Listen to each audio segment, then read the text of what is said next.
Hello, and welcome to the Everyday Board Game Podcast with your host, Daniel. And Daniel. Daniel, how you doing? I'm doing pretty good. A little tired today, but... A little tired? Yeah. Are you too tired?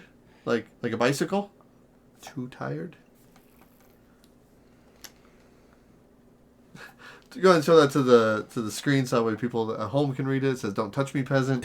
What a friendly introduction to this episode. We have a great episode today.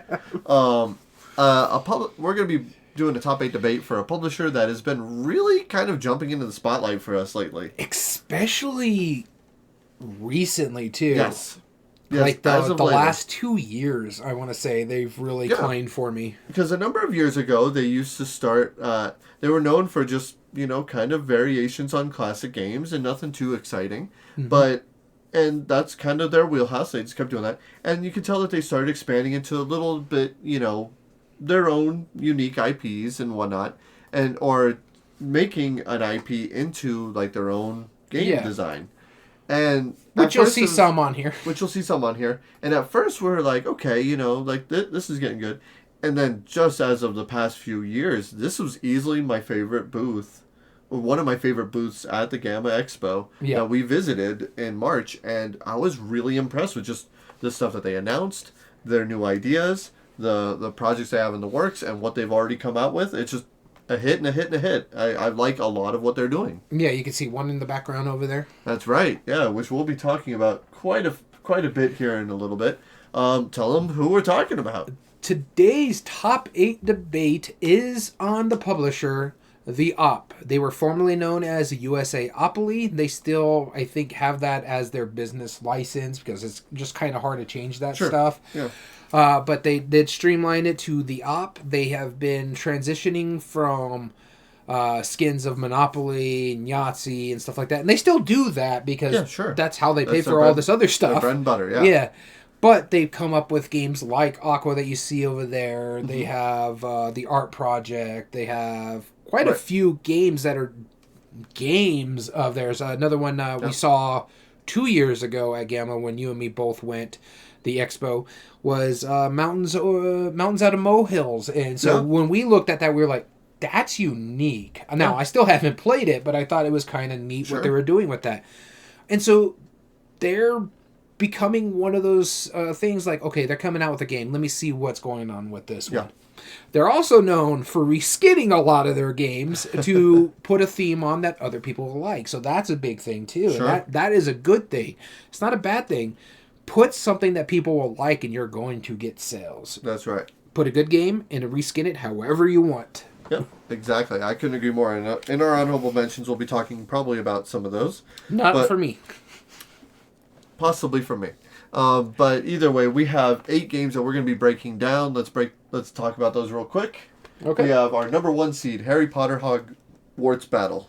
Going up against our number 8 seed, Dungeon Academy. Our number 2 seed, Thanos Rising. Facing the number 7 seed, Aqua Biodiversity in the Oceans. Number 3 seed, Marvel Dice Throne. Going up against our 6 seed, one of their newest games, 10 Days in the USA, which is an older game. Which is also one of their oldest games. Yeah. And our number 4 seed, Star Trek Panic. The only one really out of print. Mm-hmm.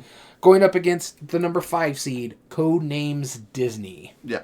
So, were there any of these that surprised you that they were on the list?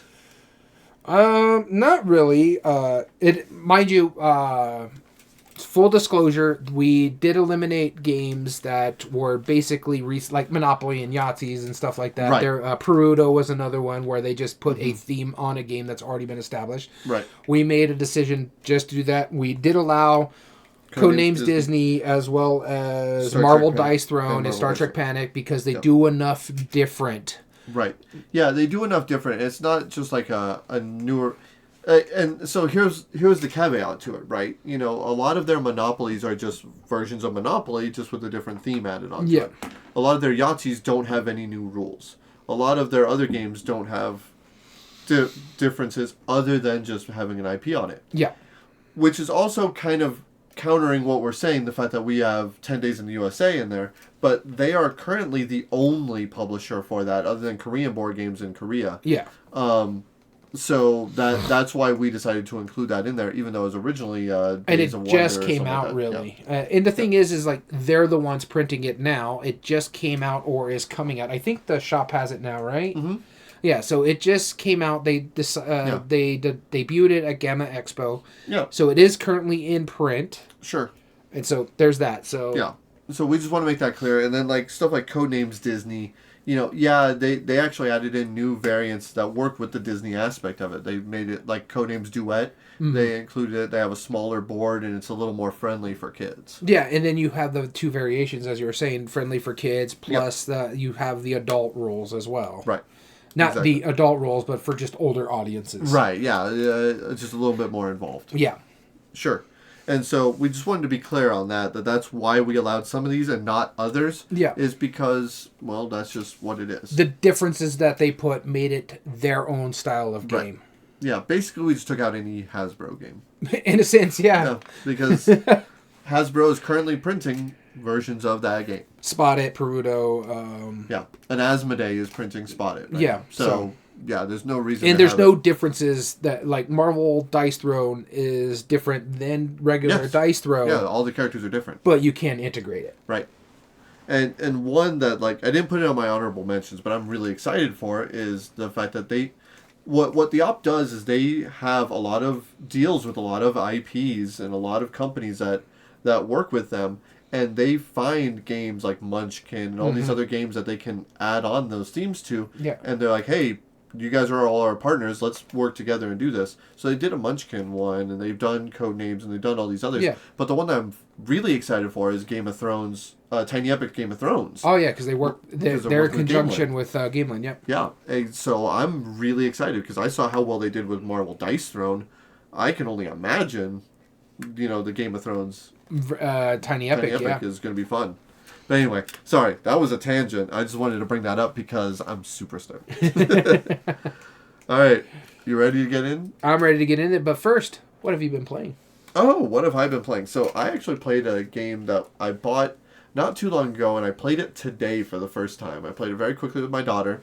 It doesn't work as well with 2 players, but I imagine with like 3 or 4 it would be really fun. It's called King of 12, and it's from Lucky Duck Studios. Okay. And the idea of the game is really simple. Everyone starts with the same 7 cards, and you have a d12.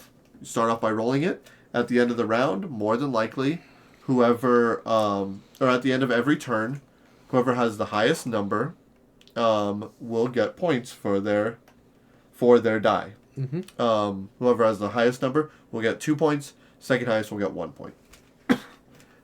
So everyone's trying to aim for the highest number, but you roll at random, right? Yeah. But you could play, like, say, the Oracle card, which will let you re-roll the die. Okay. Or you could play one that adds 7 to the value, or double its value, or minus 7 to the value, or reverse what wins. Like, now it's the lower number this round. And a few other different abilities, each one on a different card.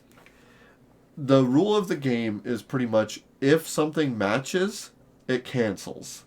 And what I mean by that is, let's say you, me, and our friend Dammit Dom are playing the game, right? Yeah. We all choose a single card from our hand. Remember, we all have the same cards. We hold it face down. When everyone's ready, you reveal it. And if 2 or more of the players have matching card abilities, those cancel out. So yes, you could, we could be trying to change our dice to be higher numbers by either re-rolling it or changing it or shifting it over or whatever. Mm-hmm. Or, one of us, whoever has the lowest number, might be playing the knight and trying to win with the lowest number. But if somebody else knows that, they might play it on purpose just to cancel that card out. Or they might be playing something to counteract it to actually make it a lower number. Different things like this work in conjunction. Okay. Because then, again, if more than one, at the end of that turn after everybody's played a card, if more than one person has the same die number, then those are canceled out and the next highest gets the highest one. And then at the end of the round, whoever has scored the most points, it triggers after somebody receives 8 points or everybody's played all but one card, wins the round. Unless they have a tied number of points, in which they cancel out, and then it goes to the odd player. Which I love that. That's such a fun little thing, and it just makes sense. And I've never had a rule apply to multiple aspects of different games. Okay. And it works really cool. The only difference is if you win the round, the way you show it is you put one of your cards permanently discarded underneath your die for the rest of the game. And so that way you have one fewer special abilities. But that marks it, whoever wins the second round wins the game. Okay. Very It's simple. interesting.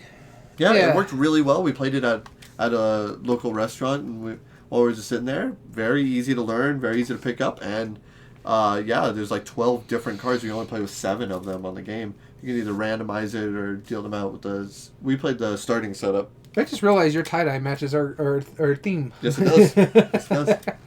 Yeah, tangents. And you say I go squirrel.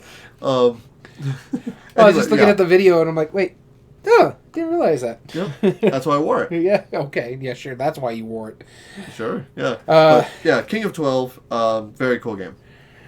All right, so the game I want to talk about is one that you talked about. I finally got to play my version of it, or my copy of it. I took it to my other game group because I'm like, I think the wife would like this one. Okay.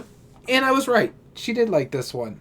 More so than another game we're going to be talking about a little bit later in the top 8 debate. But this one is a Spiel des Jahres nominee, which, by the way, when this airs live, which, again, should be August. So this one is going to air in August. The Kinder in the Spiel des Jahres should all be announced right now. So this could be the Spiel des Jahres winner. I don't think it's going to be, but this is my dark horse. This is my favorite of and I've played all the Spiels this year, so this is my favorite of the 3 that were nominated. This is In the Footsteps of Darwin. Yeah. And clever little game. It is a fun, quick little game that is not difficult at all. You're basically just pulling a token out of a row to put on one of your rows, and you get different abilities if you finish off a row, or if you finish off a column, or if you finish off a set that gives you a reward, and you're also trying to get your own in-game scoring, but you can add in-game scoring. There's a lot of little small, smart steps in this game. And it's so easy. It's one of the things that we talk about, ease of play. This is by far one of the easiest games to teach, one of the easiest games to learn, and one of the easiest games to understand. It's very simple. Which is not immediately obvious when you open the box. No, when you look at it, you're like, pretty what? Intense, but no, it's and it's very also simple. one of the prettiest games out there. Oh, it's gorgeous. Especially for a Spiel nominee. Sure. Yeah, well, some of the Cascadia one. Well, Cascadia, but then again, that's a pretty game too. But I'm saying, like, what is the other one? Captain Flip, which is pretty in its own right, but it's not. I mean, it's not pretty. It's just it's good. It's well illustrated. Good. Yeah, it's well funny. illustrated. And the other one was Sky Team. Sky Team. Yeah, Sky Team is my pick to actually win. This is my dark horse. I think Sky Team will do it. But back to In the Footsteps of Darwin. One fun, quick game. The art in the components, the cardboard quality, these thick boards, fantastic. And what I like about it too is that it's basically ready to go when you take it out of the box. The tiles are sitting in the box for you. You just pull out, I believe it's 12 per player, and then an additional 9 to seed the original board. Yep. That's it. Once that's done, the other ones you could just move to the front and they'll be played in the next game. And then you just keep doing that, shuffle them up, boom, bang, sets up real easily. Yep. The theme, this is my weakest point of this. You could put anything on this theme. It doesn't really make me feel like I'm playing a Darwin game. Right. Because it's, you move the ship, you take the row or column that the ship is in, one of the tiles, and then what tile you take, you move that ship 3 places, or from 1 to 3 places for the next player, and they have to go from where the ship is, that row or column. Right. Very simple, very quick, but it's fantastic. I really did enjoy how simple it is, to the point where I'm looking forward to the sequel, In the Footsteps of Madame Curie. Oh, yeah. So I want to see how that works. I wonder to see if they're going to do anything different, or if it's just a new skin of an already good game, which would disappoint me, but is a good one. In the Footsteps of Darwin. Cool. All right. The next one I wanted to talk about was a game from Jeffrey D. Allers that's pretty brand new. I finally got a chance to play it. I had a lot of fun playing this, which is a shame because the group that I played with, they were pretty wishy-washy on it. This is called Donut Shop. Oh, it's that one. Okay. Yep. And this is a tile laying game. Because I'm like, we just played one, but I don't think you're talking about grave robbers. No, I'm not talking about grave robbers. And this was why I was a little cautious at first for Donut Shop. I was like, I wonder, because Jeffrey D. Allers, he tends to make games that are succinct, very simple. The theme normally, or pretty much isn't there. But the way this works is pretty interesting. You have 5 different types of donuts.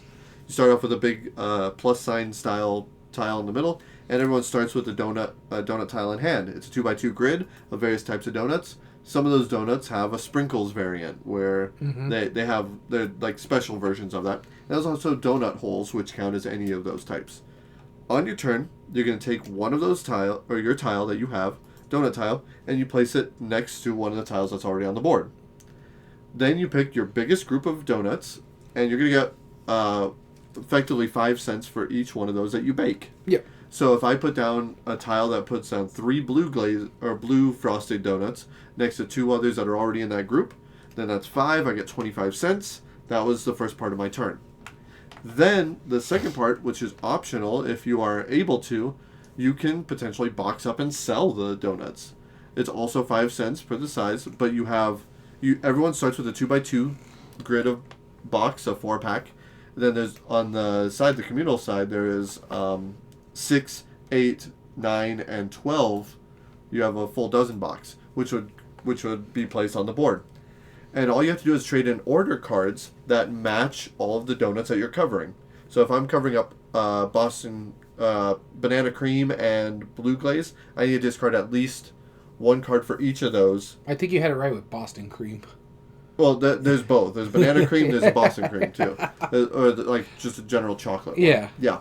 So there's chocolate, there's yellow, there's blue, there's a cruller, whatever. Cruller. And there's another one, which is just, I'm not remembering off the top of my head. Boston cream coffee. Ah, very cool. And so, yeah, you box up these and you have to trade in order cards in order to match those.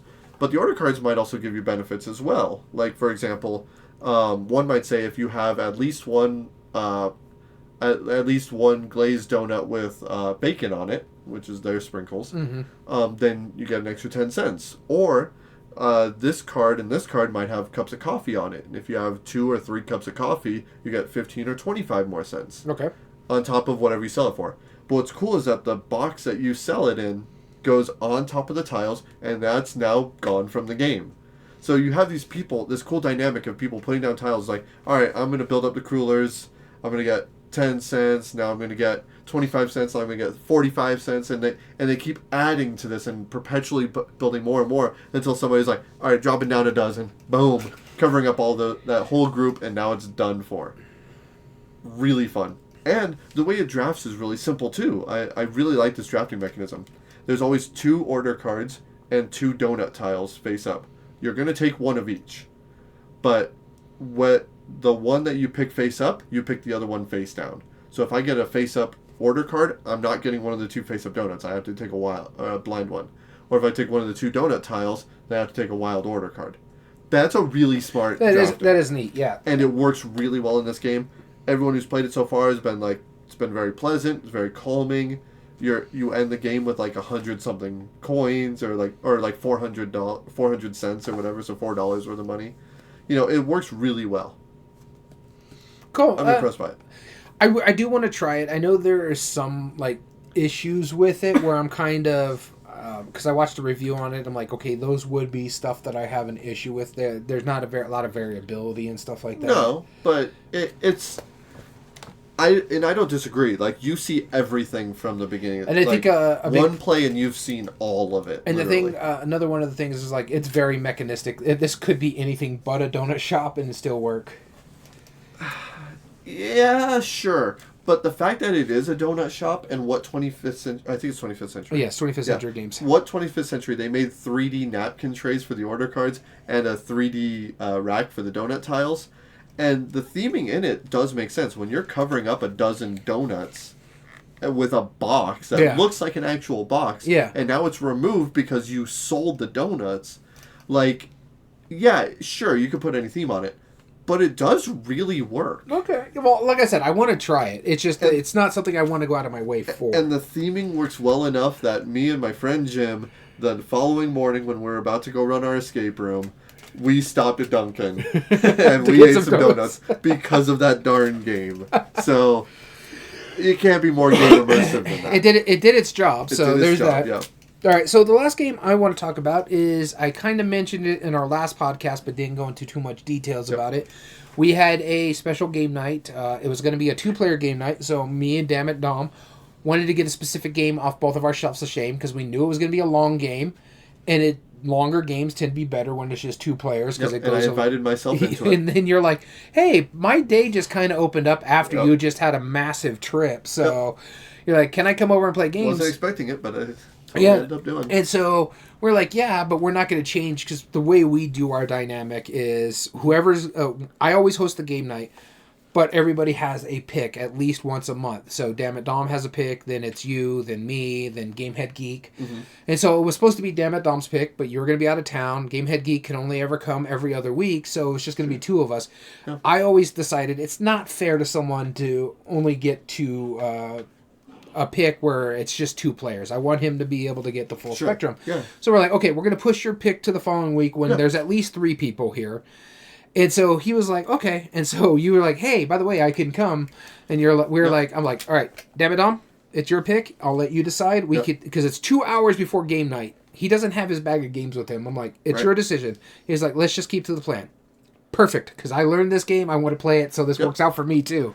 Yeah, Gets and it then off his... I will just deal with it, which I knew going into it. Not to interrupt you, but like I knew it's like when I said, "Hey," it actually cleared up. Can I rejoin? I'm like, I have no say in whatever we're playing, and I'm okay with that because if you're allowing me to join in on this, I would have felt bad if it was a 2-player only game. Yeah. And I'm just sitting there, sure, fine, whatever. But this did handle 3 players. Oh yeah, this handles up to 5, I want to say. Something like that, yeah. And this was Marvel Dagger. This is the one I'm talking about. We've actually played 2 games that night. Dammit Dom wanted to see this other game because we saw it at the Gamma Expo.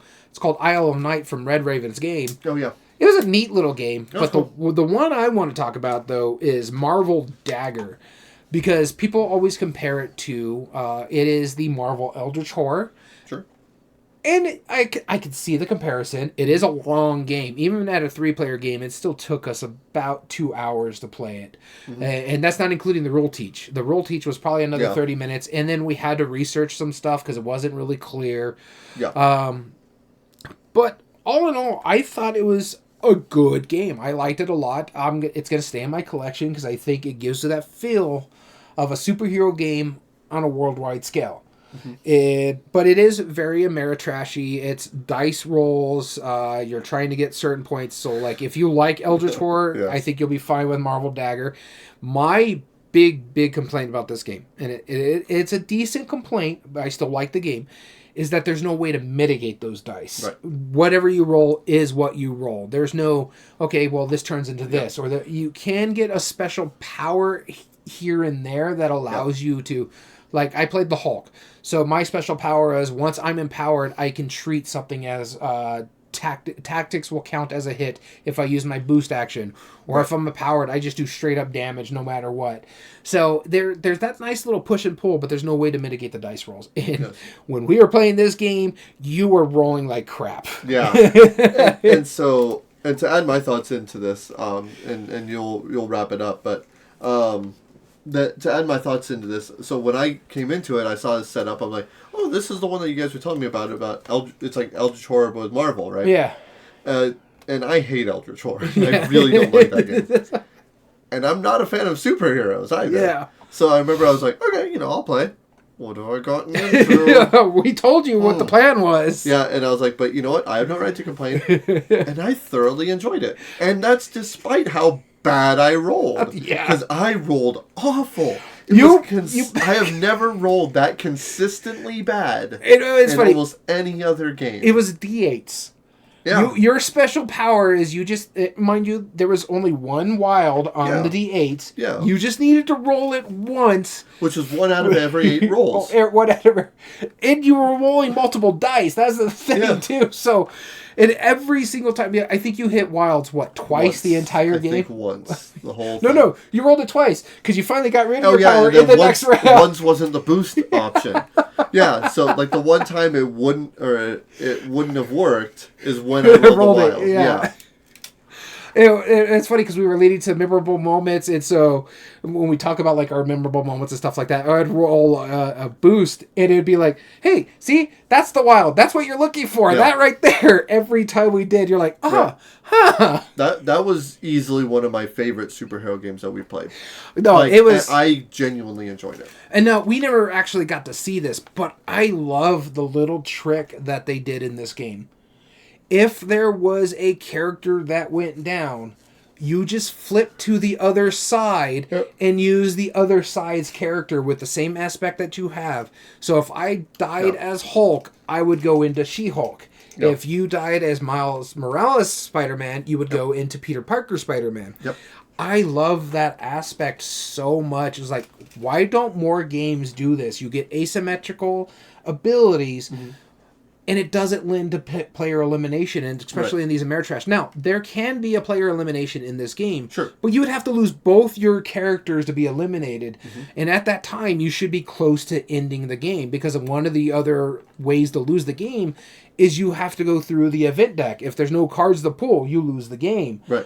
That's how we won the game, because we hit the main goal to win the game before the event deck ran out. Because if it got to the event deck, we would have lost the game. And you always check the win scenario, the bad guy face scenario, then you roll the event. Yes. We had no more cards in the event deck when we were down to the wire. But I like that. I thought it was fantastic. There is some variability, which I like about it too. Sure. It is a bit long. I'll admit that, Yeah. and I wish there was more dice mitigation. It was significantly shorter than Eldritch Horror. It was, yeah, and it was right. And we were able to play a second game in the night. It was a quick game, but we were still playing another game. Yeah. We wouldn't have been able to do that with Eldritch Horror. Yeah, I liked it. It's going to stay in my collection. If I had to do like a down and dirty review for it, I'd probably give it a 7 myself, just because I think what it does really well. It just doesn't do anything fantastic. Like if there was some ways to mitigate the dice rolls a little bit more.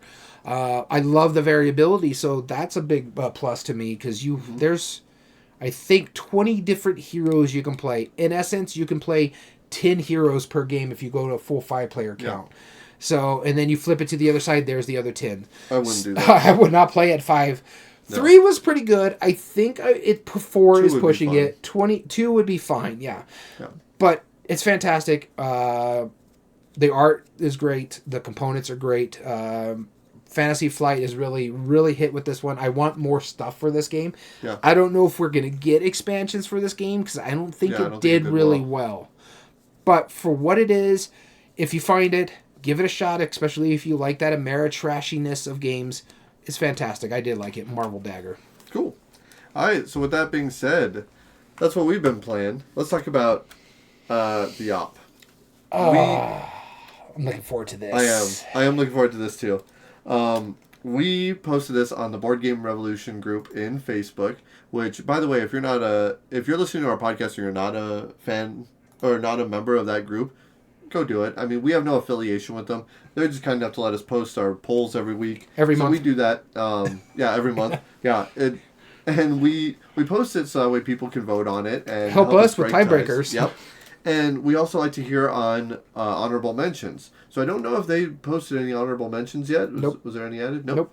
All right, cool. So then let's go into ours. We always pick 3. So we'll be starting with you. All right, so the first game I'm going to talk about is a game I actually won from our local game shop. We were having our version of a tabletop day, and they were having this unique thing where it's like if you buy a certain amount of games, then you can win one of the old demo copies that are just kind of getting pushed out. Yeah. So one of the games that I actually won, there was actually 2 on this list from the op that I won at that game that during that tabletop day. The first one I'm going to talk about is Blank Slate. Yeah. I do like this game a lot. It is a fun little word game in a sense. Kind of like Just One, but it's competitive. So what you're trying to do is there's a one-word clue. You're trying to come up with a one-word answer, but you don't want to be unique, kind of Dixit. You want at least one other person to match up with you. If multiple people match up with you, you get a point. If only one person out of that group matches up with you, you get 3 points, and it's the first, I believe, to 20 points wins the game. It's very quick. It's a nice little party game, competitive-wise. It is really, really good for what it is. I still prefer Just One because I like the co-op aspect of it. Mm-hmm. But for those who don't like co-ops, but enjoy what So Clover or Just One does, Blank Slate I would highly recommend for you because it is that competitive game where you get a cross between Just One and Dixit, where you want to give an answer that only one other person is going to think of. This way you can get more points. So that's the down and dirty of the game.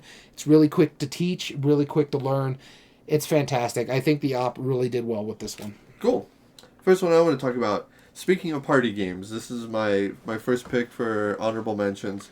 This is a party game that I thought you and I were going to be trash at, and the first time we played it, I won. I haven't even played it, so that's why it's not on the right. top, okay. The top 8. It would have been on the top 8 if I played it. Okay, so yeah, no, this was me playing against 2 non-colorblind people, and this game is all about color. It's called Hues and Cues, and the idea there's 480 colors to choose from. There is a number of cards, and what you're going to do on your turn, you pick up a card. It gives you 4 different locations of colors, and then you choose one of them and give a one-word clue to try and allude to what that is. So if I say strawberry, okay, you're probably going to think, like maybe a pinkish, or maybe even like a bright red, maybe not cherry red, right? But, maybe a bit of a right. But am I talking about the fruit or am I talking about the flavor? Because in most Starbursts, right, it'll be like a bright pink. And so that's the first one, is that everyone puts down their first guess. And then secondly, you name another, like a 2-word clue. And then so I might clarify it like ice cream. Cheerleader highlighter. Right? And that would help clarify, or ice cream, right? Yeah. That would help clarify, I meant it's going towards the pinker side. Right. And so everyone does this. You're gonna get 1 point as the clue giver for every person who scores a point during that round. And everybody else, if they get exactly correct, it's 3 points. If they are only 1 space away and the 8 spaces adjacent to it, they get 2 points. And if they're 1 space away from that, it's 1 point. Do that until everyone's a clue giver twice. Most points in the end of the game wins. It's really good. It should not be this fun. It's a great party game that I'm glad that we've had multiple times to play it. And I do decently well. And even if you're colorblind, you unless you're grayscale, I will add that caveat, or really extreme. Daniel and I are both colorblind. You would probably do fine with this. To the point, if you want to watch a funny TikTok video, go to Gamehead Geek at TikTok, or look for Gamehead Geek. It's probably towards the back end of his TikToks, or one of the earlier ones. He has a massive complaint about Hues and Cues, but not because the game is bad. It's because they lost to a colorblind person in a game about colors. Yeah, it's hilarious. I like it a lot. Hues and Cues. That's my first pick. All right, so for my second pick is the second game that I won that night. It's actually one of my favorite themed of games, and this is horror. And this is It, Evil Below. Okay. I do really enjoy what this game does. It's very simple to a co-op style of game. But it's basically you're rolling dice, you're trying to match certain things, you're trying to build up, I guess, I want to say you're not to be afraid of the Pennywise the Clown, and you're trying to work to a certain point. It's a much easier version of Stranger Things Upside Down, because I played this and when I played Stranger Things back to back, this was so much simpler. You're just running around the board, you're trying to beat Pennywise the Clown, and you're doing a really good job or really bad job of it based on the dice rolls and stuff like that. So, of course, I'm getting distracted over here because apparently Scout's back on the hotness list. Yeah, I'm trying to figure He's trying to look at the phone. It's the Target exclusive. That's why it's on the hotness. But that's been out for quite some time. But people are finding it now. That's why it's back out. Maybe. So, yeah. It, The Evil Below. Yeah, I've been wanting to try this one because it's one of the horror themed ones that are like it seems And really it comes fun. in a really cool cover too. Yeah, I because really dig that. it's a translucent clear cover with the Yep. balloon with its face in it. And the only reason is why that is because when you take it off, that's the rule book underneath that's Yep. showcasing it. Which is awesome. Second one I want to do is a brand new one that they came out. Well, brand new last year. Yeah. Came out last year. It's a cooperative game with a really unique theme. This is called the Art Project, and the way this one works is pretty simple. You are all art aficionados, art Robin Hoods. Basically, there's this secret society called the Glove that specializes still need in to play this stealing and like hoarding like really well-known works of arts, like sculptures, paintings, books, whatever, right? And you are trying to steal them back from them and restore them back to their original location. This is a really unique co-op game that has like 8 different boards on it. Each had different little each had different little changes to it, the layout, and as well as a few others. But one of the coolest parts about it is that you are playing a card that has a number of symbols, and you play it for one of its abilities. You can either play it as like a good ability, but then there might be some more penalties. You're trying to manage like your resources, whether you have the right number of stuff. If you can't afford certain things, like maybe you don't have enough gas cans to do something to get certain tokens like flashlights or guns or whatever they are, then you can play them, and you as a group decide which order who plays what. But then after you play the card, you add to the face down cards, and as soon as 3 of the same symbols pop up, that piece of art populates on the board, which is important. You need that, unless there's already one there in case you don't, and which sucks when that happens because the cards still get discarded to do it, which is even cooler. And then on top of that, you're going to be continuing. You try and figure out. You try and populate these, get them to where they need to be, and just get a certain number of them before it's too late. It's really unique, and I like it. Each of those resources has their own abilities, and I'm just going to finish my thoughts real quick.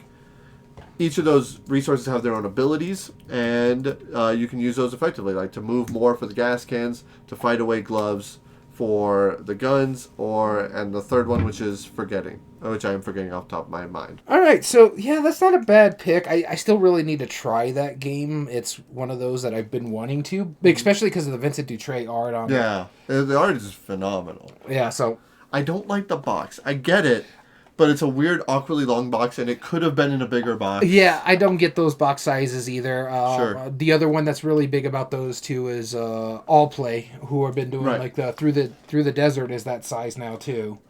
Well, this is even thinner than that. It's well, like a shoebox for flats. Well, Like, Trick or Treat Studios does it too. Creature Features in about that kind of size box. Yeah. I don't like that oblong length. the argument against that though is that this is a $40 game retail, and that doesn't make it look like a $40 game. Yeah, that's true Or too. no, I think it's $50.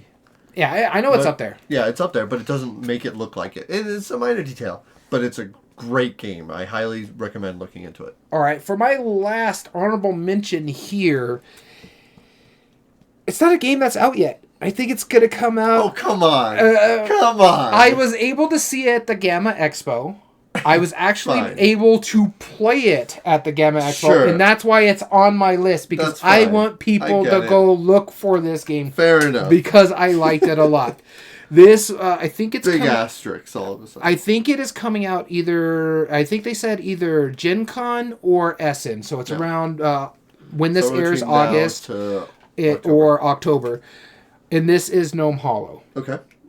I really, really enjoyed my play of this game, and I didn't even have a full play. And this was a prototype copy, too, that I played at the Gamma Expo. It was fantastic. It's a tile placement game. Think of Carcassonne, but it's not mean in a sense like Carcassonne, where you're gnomes trying to build gardens. You're trying to build a kind of a set with the flowers and stuff like that. It's fantastic. I really do enjoy this game. I want to play a full game of it. That's how much I enjoyed it. I'm looking forward to it coming out. I I told you it was my game of the con outside of Ultima Match from our friends over at Fireside Games. So for me, Gnome Hollow was easily the one I wanted to put on this pick. And what's nice, it's an honorable mention that isn't out yet, but is coming out, so people can look forward to it. Oh, nice. So there's a nice recommendation there. There you go. So Gnome Hollow, I am looking forward to this one. Very cool. All right, fair enough. All right, the last one I want to talk about is a game that's like one of their older IP games, and it was a remake of a game that was already there. But this is kind of like an interesting little bluffing game that I find surprisingly smart. This is called Super Mario Level Up. And I don't think you've played this one. I've only played it every once in a while. But it has a number of stairs that are on... Sorry, we're dealing with bots. Yeah, I'm listening. Yep. Go ahead. There's a number of stairs, and it's Super Mario theme. You're all jumping up to Princess Peach's castle.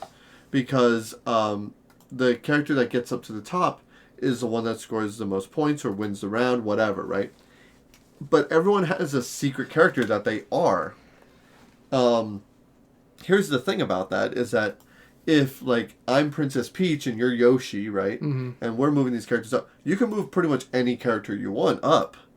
And so I might accidentally move yours. Or I might move one that belongs to nobody, or at least I assume nobody, in hopes to kind of bluff people to think that that's mine, and they'll penalize that character. And because once you get to the top, if you move any further, it jumps all the way back to the bottom. So it's not a permanent, like, stance up there. And so there's a lot of this give and take, a lot of cool little pull. There's a number of other games that are like that, and I've always really enjoyed those. Mm-hmm. And this one just does it really well. And the components are phenomenal. It used to sell for like $20. And it was a full 3D board, and you had all the Mario characters and all that stuff. I remember just the tokens being a little chintzy, or like the cards that you play. But that's it. Like, it's not a big deal. And this is still a fun one that I have in my collection. One that I'll probably bust out here pretty soon. Which one is this one again? Super Mario Level Up. I don't think I've played this one. I've played the really bad card one that we played. Yeah, no, that's a very different one. Yeah, that's the Super Mario Bros. Card game is pretty bad. I want to tell you, I'll look into it, but I'll let you know what what it remade, because it did remake another game. All right, so moving on, that was our 3 honorable mentions. So let's get down and dirty into the top 8 debate. So I have the Cup of Doom. Number 2 over here has the Coin of Doom. King Up is the game it remade. We are getting into this. Nice. Yeah. All right. So that being said, let's get into our debate today. Oh yeah, the criteria. Let's talk about the criteria again. We have these 8 games that we talked about at the beginning of the episode.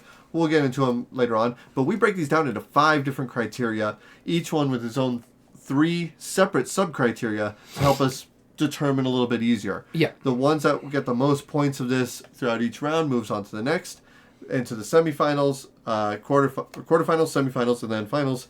Then we figure out which is the best op game. Yep. Those categories are ease of play, which is the simplicity and familiarity of the mechanisms, the likelihood to get it to the table, whether that's mechanism or theme, and is it easy to learn, understand, and teach. This is going to be really hard because Op is very good about simple games. Yes. Yeah.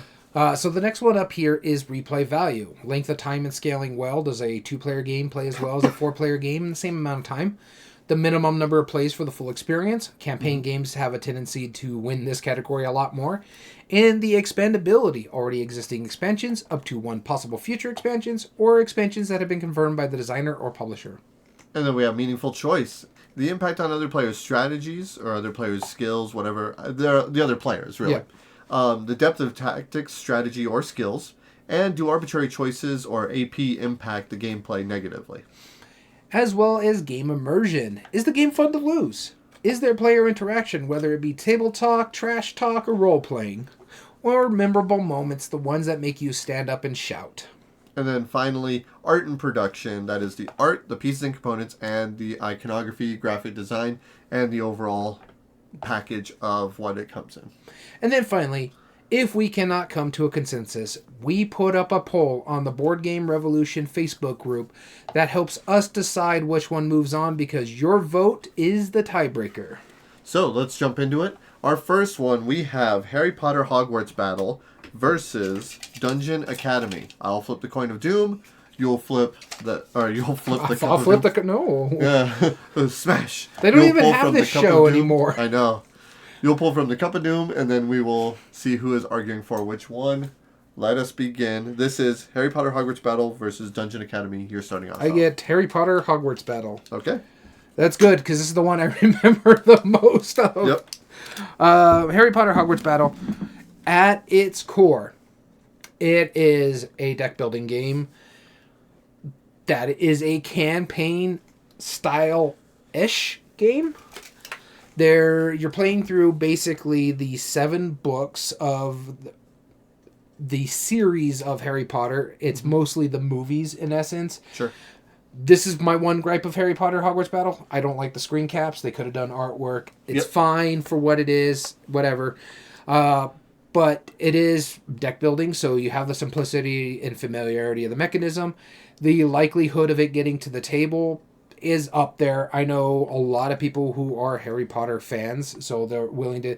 And what's even interesting, and it doesn't really work in the ease of play, this is a Harry Potter game you're willing to play, which is shocking. Not only willing to play, I very much enjoyed playing. Yeah, it is a fantastic game. Again, it is one of those that is easy to teach and understand because if you know deck building, it's very simple. You have a starting card, you have an asymmetric power based on the character you're playing as, and you just move on. The game progressively gets harder as you're moving through the books. It's giving you changes. But the first game, which is the introductory game, very simple.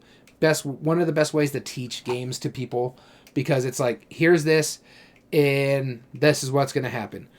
There is replay value. Like I said, you're going through books. There's also 2 expansions I can think of off the top of my head. There's the Potions and Charms expansion, and there is the Fantastic... or the Monster Book of Monsters expansion. Those are the 2 that I remember that just add on to the game. The Monster Book of Monsters is freaking ridiculously hard. We had to do the other expansion to get more stuff to get into the to finish that other one off. A lot of meaningful choice in this one. You do feel like you're playing certain characters, especially if you're very familiar, so there is immersiveness to this. For me personally, I think Hogwarts Battle should move on. But let's hear what you got to say about Dungeon Academy. So, Dungeon Academy is basically, it's like a dungeon crawl version of Boggle. It's like a dungeon crawl and really right. Is. Like, it makes that is no a sense. good description, honestly. A dungeon crawl and right? You know, that's no, what it is. dungeon crawl boggle. Yeah, it kind of is, right? And so you have 16 dice, what happens. There's actually more than that, but I'll explain that in a minute. You have this cool contraption where you shuffle up all the dice, you mix it up, and you put down the thing, pop it up, open up the lid, and that will give you a 4x4 grid of dice, each showing different symbols. The symbols can be anywhere from a small monster that's red or blue to a big monster that's red or blue, or a potion, either red or blue as well. You have health, which is red. You have mana, which is blue. Everyone has their own starting amounts, and as they delve through the dungeon, you're going to be choosing a path. You can't go over the same path more than once, and as you go over each of the spots, you will activate whatever die it is, and then as soon as you leave out of one of the sides, you have left the dungeon. So you could go like a straight shot, or you could do like a quick little corner where you just jump in on the corner and jump back out. That's totally fine. Every large monster you travel through uses 2 of whatever resource it needs, mana or health, and every small monster is 1 of those resources. Big monsters 2. I don't know if I said that first. If you go onto a potion or a health, then you heal that many and you gain those tokens. But you can only ever have a maximum of however many you have. So it's cool because everyone starts differently. You have your own little abilities. And then the person who gets out of the dungeon first will choose the first token, and they get up buffs that will go into the next round. You play over 4 rounds. Whoever has the most points wins by whatever monsters you slayed. Except, there's more to it. There's more. Not only does it have that... there's more. But wait, there's more. Each of the 4 rounds, you choose one type of monster to score bonuses of. Like, so you could say all of your small monsters, or all of your large, all of your red, or all your blue. And once you choose that scoring mechanism, then you cannot use it for the rest of the game. So if I choose my small monsters, my next round I only have large monsters or red or blue. Pretty cool. So each of those 4 rounds, you gain extra abilities, you gain extra boosts, And then finally, you start introducing boss dice into the mix. Dice that are a little bit harder, ones that have like extra abilities, like a dragon or whatever, depending on what it rolls. In the final round, you're going to be encountering the boss, which is hilarious. You have like extra bigger minions that are harder to defeat but give you more bonuses. All sorts of really cool stuff. You remember this game a lot better than I do. And I haven't played it in probably 4 years. That goes to show you how memorable it was. It was a cool game because of just everything that it gives you. Everything you thought you would want in a Boggle dungeon crawl. Yeah. It doesn't make sense, but it works really well. Since everyone's speed pathing how they want to do it. Like, yeah, you can get a buff first and you just jump in, jump out real quick, done. Get the bonus for the next round, sure. But then you're going to score crap for that round, right? Yeah. It works really well. And the thing that I was really impressed by it is that it was $30. Like, I remember it coming out brand new. $30 was a very inexpensive price. I don't think they publish it anymore. I haven't seen it in a while. Yeah, so you might just have to find a used copy if you do. But I really do like it. With that being said, it has really good components. Yeah. And the art is phenomenal. I would say arguably better than Harry Potter. Yeah, I'll agree with you. The one for sure I give is art and production to Dungeon Academy. And I give replay value to Harry Potter easily. Oh yeah, easily. But the thing that makes me like I would just be like, okay, Harry Potter moves on easily, right? And I don't totally disagree with it. But Dungeon Academy I feel like is kind of a dark horse in a way of how well it works. So let me just think in my mind real quick. Ease of play. I don't know if Dungeon Academy is necessarily easier. It is not easier. No, I mean Harry Potter's is very simple. Now, of course, when you get to the end of the game, it's a lot harder. It gets a lot harder. Yeah. But introductory, it's easy to understand, learn. Replay value is Harry Potter. Yeah. So then meaningful choice and game immersion. I mean. Yeah, the fact that you're opening up each of the books, like that's really immersive in how and it's not just that each character plays happens differently. A little bit later. Yeah, the fact that you unlock special or the abilities for each of the main characters. That don't get on me about spoiler alert. It's been out for a while. If you've seen the movie or read the book, you know. You know what I like about it, and what I think really works well for Harry Potter. Yeah, is that just like in the books and the movies. Your characters grow up and get better with their skills. Yeah. That's fantastic. And they introduce different bad guys. They introduce more different abilities as you unlock it. And you have a different destination that you're trying to work through. Yeah. To kind of solve it. It's really creative. And I will say those little metal pieces to get the dark art marks for if you lose a location, those are really good. Those are nice pewter metal pieces. Yeah. Those are cool. And the tokens are decent, you know.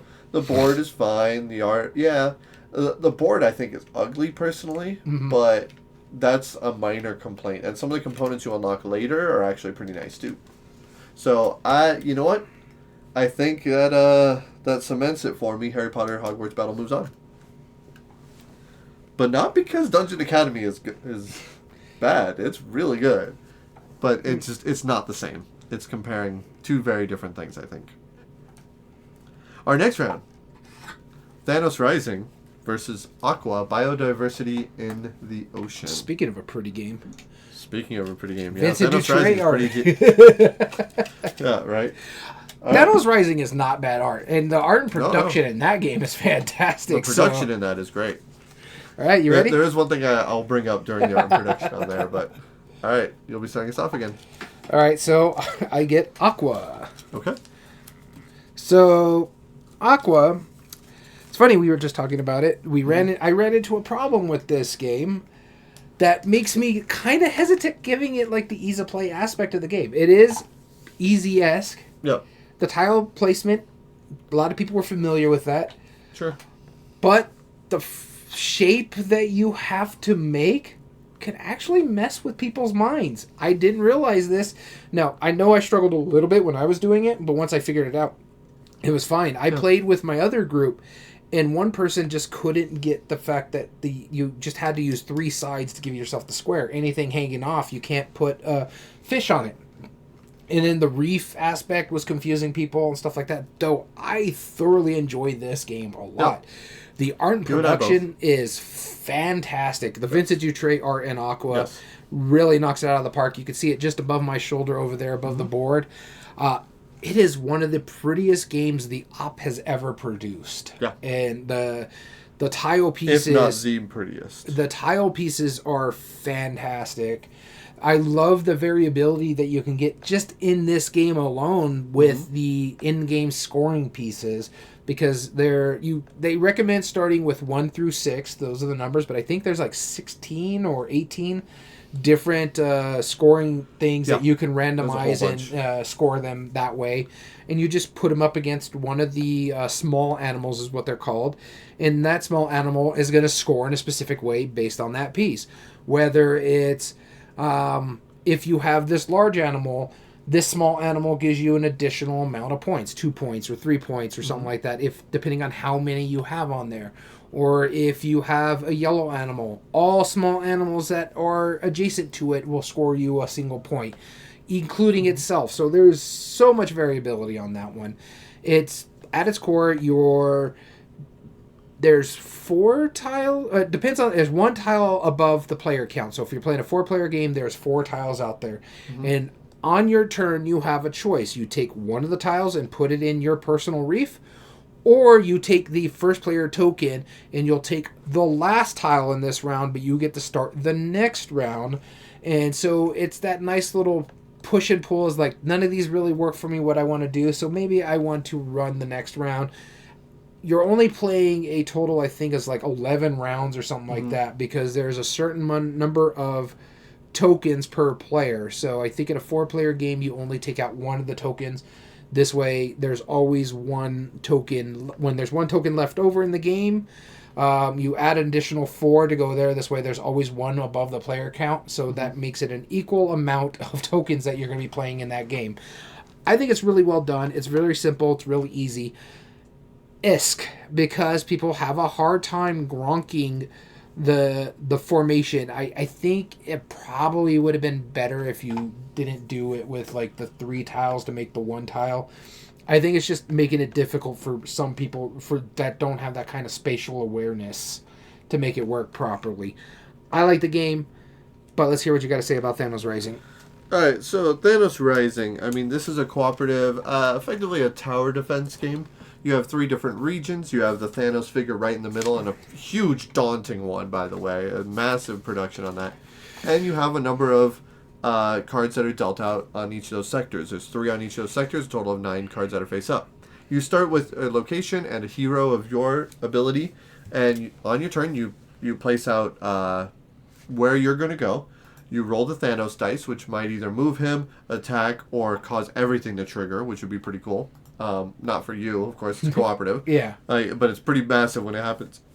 And then you have the ability to roll your dice. You start with, I think, 4 dice normally. Some characters have more. And you roll those dice trying to get the best combinations to either add damage to the bad guys that are there, the villains, or the minions, whatever they are, or add dice to the heroes that are there, and be able to recruit them for your engine and be able to use their abilities. Yep. Each one of the good guys has their own abilities, and each of the bad guys you definitely don't want. However, if the good guys get enough damage on them, then they get set aside. Versus you defeating the bad guys, you set those aside. You're trying to get a certain number of bad guys defeated before enough good guys are defeated at the cost of Thanos. Also, at the beginning of it, you have 2 Thanos dice that you're rolling. That determines which way he moves, but that also determines what kind of Thanos stone he ends up getting. Infinity Stone. Infinity Stone. Thanos Stone. Yeah. Infinity Stone. They pretty much are Thanos Stones. Let's be real. No. They have a point. You're trying to get the Infinity Stones on there, and as he gets a certain number of them, he unlocks different colors of them, which gives him more buffs and his more abilities against you. And at the same time, you're working against that ability. It's a whole different theory. Calm down.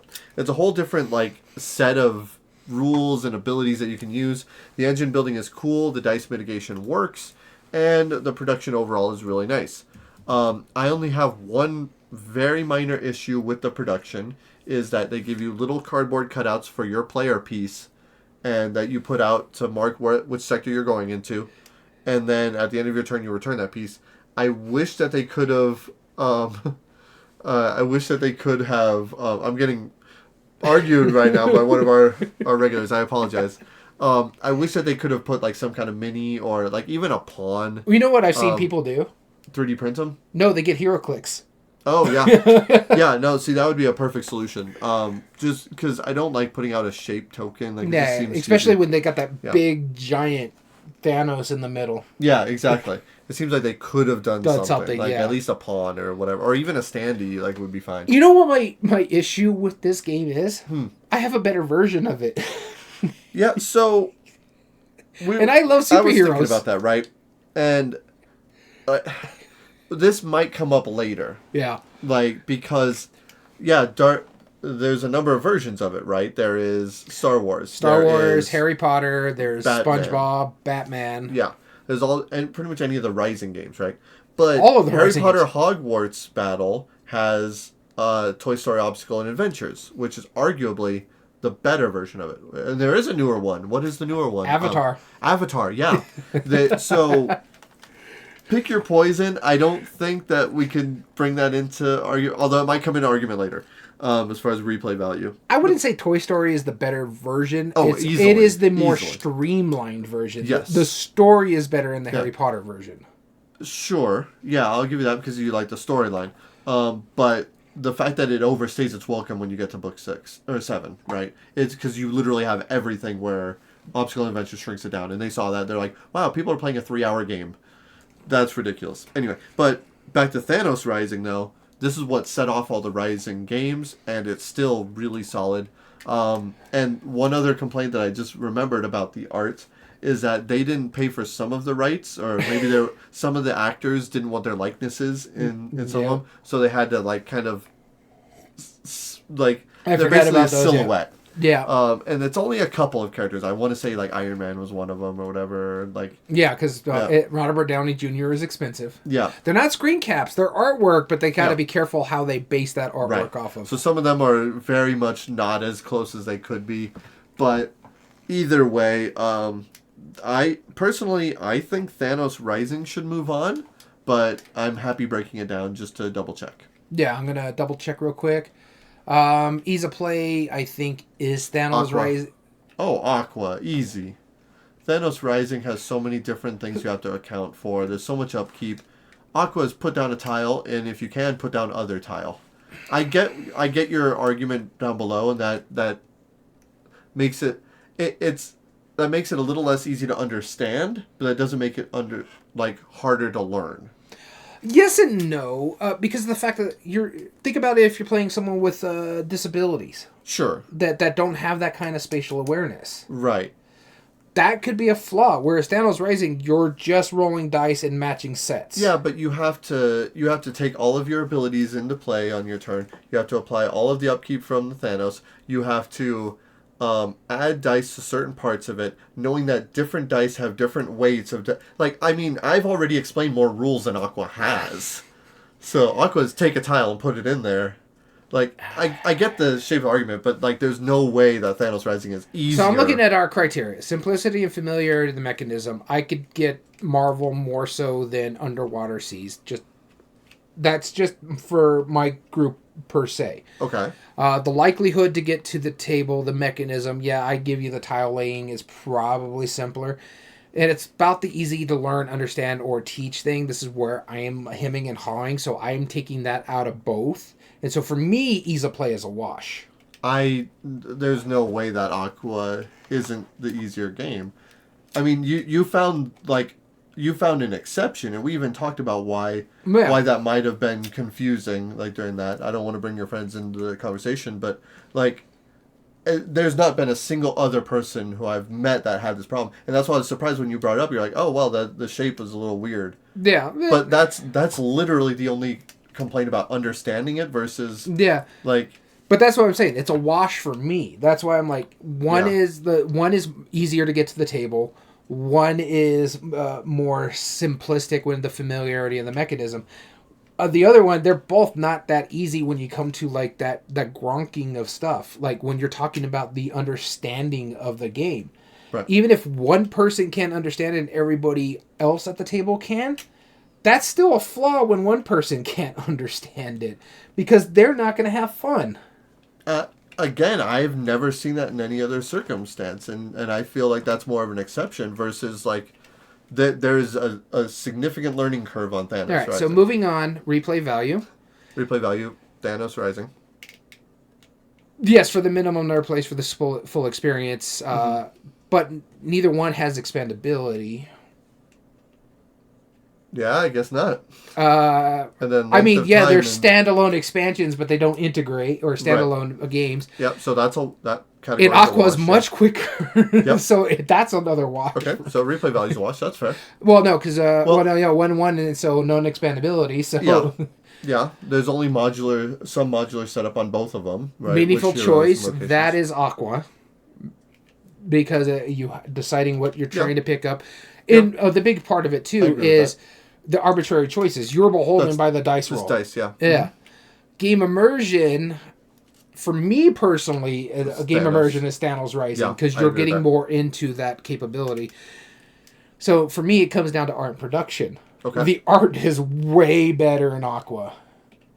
Oh, yeah. Way better. Yeah. The art, the production, all of the iconography makes sense. It's very clear. There is some parts in Thanos Rising that we discussed. There are some minor drawbacks to the production. Especially when it comes to the art part. The pieces and components, they're fine in Thanos Rising. I love... The Thanos figure is amazing. The Thanos figure is amazing. Mm-hmm. Yeah, I get with you what you're saying about the cardboard pieces. But where they make up on the cardboard pieces is those dice. Those dice are fantastic. Yeah, they are. And so it's just like that. And both of them are really easy to read on the graphic design aspect of games. I think Aqua moves on.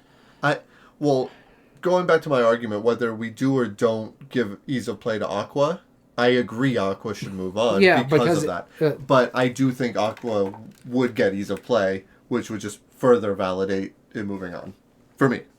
Yeah, I just... That one thing, that spatial awareness, I don't want to take something that people are not going to have fun with, in a sense. And so if they're having a hard time gronking... And yeah, you haven't run into it yet, doesn't mean it's not out there. Yeah, it doesn't mean it won't. I just feel like... I feel like there's just... Because of that hard learning curve on Thanos, that I... Like, because out of all the times I've taught Thanos Rising, there's been... It takes 30 minutes to understand the game versus, oh, that shape didn't work. You know what I mean? That's my only argument. But I agree. Aqua moves on, and that argument will probably come up into discussion later. All right, our next one is, speaking of Marvel Dice Throne versus 10 Days in the USA, and I never thought I'd compare these two. Here we go. Yeah, this is such a You're starting us off again. I'm starting it off? Yeah. I got Dice Throne. That's the one I'm holding. They just stuck together. Okay. Marvel Dice Throne. Honestly, as much as I like Marvel Dice Throne, it is not easier than 10 Days in the USA. Nope. It's because of the asymmetry of this game. Mm-hmm. Everybody plays differently. Now, the replay value is through the roof in this game because not only do you have Marvel Dice Throne, they have X-Men Dice Throne that is coming out here soon, which can integrate with the Marvel Dice Throne. Plus, it can integrate with all the past Dice Throne games. Mm-hmm. And not only that, there is a co-op version of Dice Throne. What is it called? Dice Throne... Dice Throne Adventures. Yeah. Dice Throne Adventures, which they made a version of this on the most recent Kickstarter that's coming with Marvel Dice Throne called Marvel Stories, I think it's what it's called. Or Marvel Adventures or something like that, where you're going to get the co-op storyboard aspect of it too. So technically there's 2 straight-up expansions for Marvel Dice Throne. One of them turns it into a co-op. So there's that. Meaningful choice, there is a lot of smart choices you have to make in Marvel Dice Thrones. Yes, you're beholden to the dice rolls with the arbitrary choices. But like Yahtzee, you get re-rolls. And if you're playing certain characters, they can give you extra re-rolls or allow you to mitigate things. Man, this one is, for me personally, I think Marvel Dice Throne moves on. because both are really well produced. The art and production is done really well in both of these games. Sure. I just feel, for me, where it really hands down goes into Dice Throne, you're much more immersed in this one because every character plays so differently, and especially when it comes to like going into another expansion, the Santa and Krampus expansion. Yep. They play differently than anything else I've played in Dice Throne. Mm-hmm. The Marvel Dice Throne characters play different than any of the other characters I played in the original Dice Throne. And the fact that they've done this how many times? There's Season 1, Season 2, Marvel, X-Men, Santa and Krampus. There's, 30, 40 different characters now? And they all feel different. There might be more than 50 now. Yeah, I'm just saying. Yeah.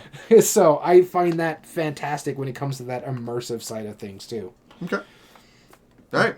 So my counter argument, I'm arguing for 10 Days in the USA. Now, again, I'm going to be taking my bias out of it here real quick, but I do want to add a caveat to it. This is a very personal game for me. 10 Days in the USA. Yeah. It was one of my dad's favorite ones before he passed away.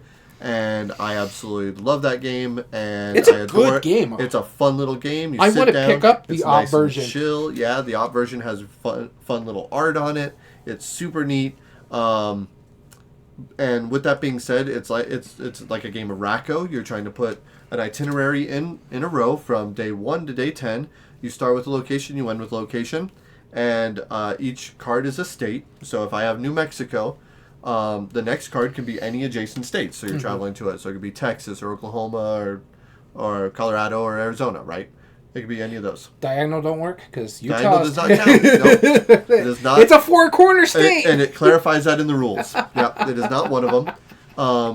However, you can spend the next day traveling to the next state that's adjacent, or you can actually get a vehicle or a car, which will let you bypass a state as long as both of them.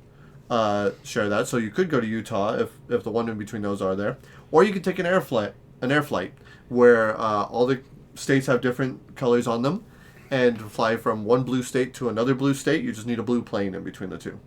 So all you're trying to do is trying to put them in order. Where it comes into it, and what makes it really fun, is that on your turn you draw either one of the 3 that are face up, or a blind one, and then you can choose to replace it with one that you already have, because once they're in the board you can't rearrange them per se, but like let's say I replace my New Mexico card with an Oklahoma card. I discard my New Mexico card, that doesn't mean it's going to get covered up, and on my next turn I can take up the New Mexico and put it in a different spot. So you could theoretically rearrange stuff, but it's not a guarantee, and those choices are really, really fun. With that being said, though, I would give it ease of play. Yeah, I would too. And that's it. Yeah. Yeah. Now, the other 4, I do think, just move on. 10 Days in the USA, the older versions also have standalone versions as well, because I think there's 10 Days in Japan and 10 Days in the World, 10 Days in Africa, 10 Days in the Americas, 10 Days in Europe. Yeah. And so there's other versions.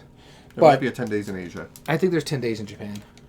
It's not Japan, I know that for sure. It's continents. Yeah, okay. Well, Asia. Well, USA is not a continent; it's a country. True. So. Yeah, but the other ones are continents. Yeah. So. Yeah. I kind of agree with you. I think Marvel Dice Throne wins 4 of the. Yeah. No, easily. Don't get me wrong. The op version of 10 Days in USA is fantastic production value. It's got some great art. It's got some good pieces of components. The graphic design is still well done. Yes and no. But I wanna clarify, because even comparing to the original version had wooden stands. Yep. They went plastic. This is now plastic. It's plastic injection molded, which is fine. I mean, it still works just well. The art on the original version just had the state and the capitals on it, so it's kind of generic. And the new art is much better. The board is arbitrary. It is there for reference. It's a map of the U.S. You don't do anything on there. For reference. But the original version had thick cardboard tiles versus this version, which is just mini cards. I will say this: it's a good, give or take, it's a good game to teach geography to students. Absolutely, it's a great game. All right. Yeah, I like it a lot. I mean, I like it. I don't know if I'd say I like it better than Marvel Dice Throne, because I do really like Marvel Dice Throne. but it has that special place in my heart. But again, that's the only thing I could realistically give it. You know what I find funny is that Marvel Dice Throne was the Dice Throne. You're like, I have Dice Throne. I don't need Marvel Dice Throne. And now you have all of Marvel Dice Throne. I do. I want all the Dice Throne. So I really like Dice Throne. All right. And our final category is going to be Star Trek Panic versus Codenames Disney. This is an interesting one to argue. Yeah. All right. I'm finally starting us off. Let's see which one I get. Probably. Codenames Disney. Probably. You got Star Trek Panic. Oh, Star Trek Panic. Okay, cool. So this is one of their first forays into licensing another game that was already solid, is already out, already popular, and adding a theme that they've worked with to it. And they worked with the original designer, Justin DeWitt, in developing this, and they based it off the original Star Trek series. So, with all that, keep in mind, you, instead of the castle in the middle, you now have the SS Enterprise, and it flies around technically. It stays in the middle, but like you work against flying against Klingon ships or other ships, and instead of just trying to survive, because they're going to be perpetual. Klingon, Romulan, yeah. And I can't remember what the third one is. Yeah, I don't remember off the top of my head. But instead of it being just a survival game like the original one was, instead you have to complete 5 missions. And you have to complete these missions while dealing with all of these tokens that are coming in and destroying your ship, and you're trying to heal them. But in this version, the first version that in Castle Panic that ever gave you character abilities, so you could be Spock or Captain Kirk or whatever. This was one of those games, and this was the very first game of its kind, where because of the way the game played, I was like, okay, I'll take a look into it. I'll check out the show to see if it's any good. And since then, I've been a huge fan of the original Star Trek series. This game got me into the IP, which is very rare. Only a handful of games have ever done that, and this was the first one that did. So for game immersion, knowing that you play all of those different ones, game immersion is a huge, awesome one. Yeah. The production is great because you have a cardboard Millennium Falcon. Not Millennium Falcon. Sorry, SS Enterprise. Wow, that was a whole different thing. I apologize. Man, we are going to get so many dislikes on our YouTube side. Oh my god. We're going to get emails. Remember, number 2 is the problem. Not number 1, number 2. Send your hate mail to Daniel at everydayboardgames.com. But again, the SS Enterprise, it's taking damage, so you add like these flame tokens to it. Death threat incoming, right, Illuminous? Even the plastic pieces for the shields, those are like nice. they're transparent plastic. That's right. It's going to be in Klingon, no less. Oh, that would be great. Subscribe to our Klingon channel to hear all of my impending doom. Where am I going with this? Yeah, the production is through the roof. I love the meaningful choices in it. Castle Panic was already a pretty simple game to understand, the tower defense version of it. And this added so much cool, meaningful choice because of the different things you could do. Art and production is beautiful. It's not as easy to play as Codenames. That's fine. I give it that. But I can't imagine that with all those combinations of like all the scenarios you have to do, all of the ways you can play it, all of the monsters you have to deal with, the production, the immersion in it, I can't imagine it's more on point than Codenames Disney, but that is for you to argue. All right, first off, Illuminous, I can barely speak Spanish as it is. I'm not going to try to translate Klingon. Oh my goodness. But moving on to Codenames Disney here. This one's kind of hard for me to argue when I love Star Trek Panic so much, but I'm going out of my bias here. Yeah, you also really like Disney. I do. Well, I like Disney not as much as my wife loves Disney. Right.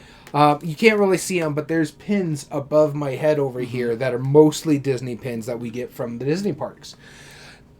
Disney is probably the only reason I have Codenames in my collection because it's this one. I have both Disney and Marvel in that box behind me, and it's because it does play well. Because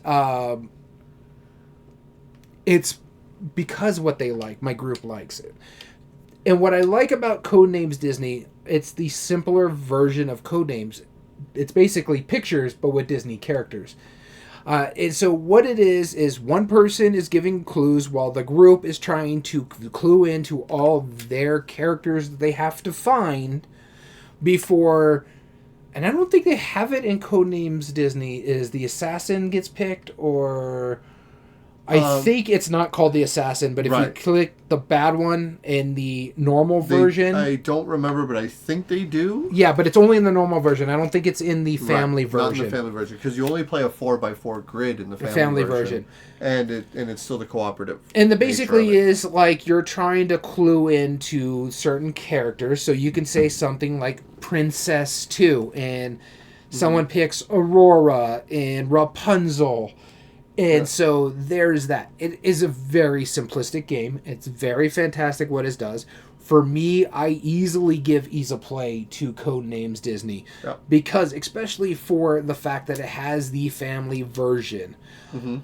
And there kind of is expandability, but I don't think they integrate very well. You can integrate it with, like, say, like the Marvel and stuff like that. I just don't think it's going to work very well. Yeah. There is some smart, meaningful choices because you got to be careful how you give the clues because the other team is listening, so they can try to clue in on your stuff as well and take it over in a sense. Here's where I don't think it wins when it compares to Star Trek Panic is the immersion. The game is fun to lose, which is fine, but you're not really thinking you're a Disney character or a creator like some other Disney games. Right. Or you really feel like you're doing something Disney-esque other than... There's princesses on these cards. There are some decent, memorable moments, but it's nothing that you get like, well, like, oh my god, how did we get through that bird of prey? Oh my god, that Romulan ship just cloaked itself. Now we can't find it. So yeah, though the art is good in Codenames, and the cardboard stuff is fine. When you have the SS Enterprise in those plastic shield pieces and stuff like that, the component quality, the graphic design and stuff like this, I just can't give that to Disney. So the way I'm looking at it, even though I have to make the argument for Disney, I just don't think it moves on. It gets USAopoly, and it gives possibly replay value in a sense, but not really. So I think for me, I think Star Trek Panic hits more the criteria than Codename Disney. I agree with you, and I'm going to do one more thing to kind of argue for that point, is that Codenames, the idea is we are secret agents trying to find our other secret agents by referring to them as their codenames. Aurora? Like, what? Princess? Like, what? Like, that theme being added onto it takes out of like the theming of the traditional Codenames. I don't think Codenames was that strong of a theme, but the reason it was there was to justify why you're doing this. Yeah. And Disney is the antithesis of that idea. It kind of works for the Marvel aspect of it because you have the bad guys. Even in Simpsons it kind of works. Yeah. But Disney is like, I can't justify that. That doesn't make sense. That's just me. Yeah. So, that means Star Trek Panic moves on. So, with that being said, the eliminations go like this. Dungeon Academy was our 8th seed. It was the first one eliminated. It had 5% of the vote. Oh, not bad. Our second elimination was Thanos Rising. It was our 2nd seed. It had the most votes at 36%. Our third elimination was 10 Days in the USA. That was 1% of the vote. And finally, Codenames Disney was eliminated, and it was our number 5 seed. It had 1% of the vote. With that being said, we are moving into the second round. All right, in the second round, we have our number 1 seed, Harry Potter Hogwarts Battle, going up against our 7th seed, Aqua, Biodiversity in the Ocean. All right. And the next one? Let's see here. Oh, and next one, will be Marvel Dice Throne versus Star Trek Panic. These are all really good games. They're all really good games. I would gladly stop and play any of these right now. Yep. All right, here we go. The actual coin flip There you between go. Harry Potter Hogwarts Battle and Aqua Biodiversity in the Ocean. Starts with me. Harry Potter Hogwarts Battle. Okay. So again, I like to lay out my biases right off the front with this, because I am not a Harry Potter fan. In fact, very much not a Harry Potter fan. I'm not a fan of the author, but that's beside the point. Yeah, well, she's a monster, and I'm glad her feet smell. But the reason I bring it up is going into it. It was one of those things where, again, I was like, I am very much against the storyline. I don't care about it. I know nothing of it. I just don't care. You know what's funny? Speaking of your mistake from earlier, Mm-hmm. she just made Star Wars with really bad wizard or with really bad Yeah, Jedi. right? Exactly. Who's the father in that one? Snape? I don't know. So I want to give that caveat with this being said is that when I was approached to learn how to play this game to show it off and stuff, I was like, okay, you know what? I'll learn how to play it because a good game is still a good game. Yeah. And despite me not liking it, I was like, maybe my wife might appreciate the theme if the game is any good. I played the entirety of this game. Mm-hmm. I played it through the end, and if I was just learning how to play it, then I would not have done that if I didn't enjoy the gameplay enough. The gameplay is very, very fun.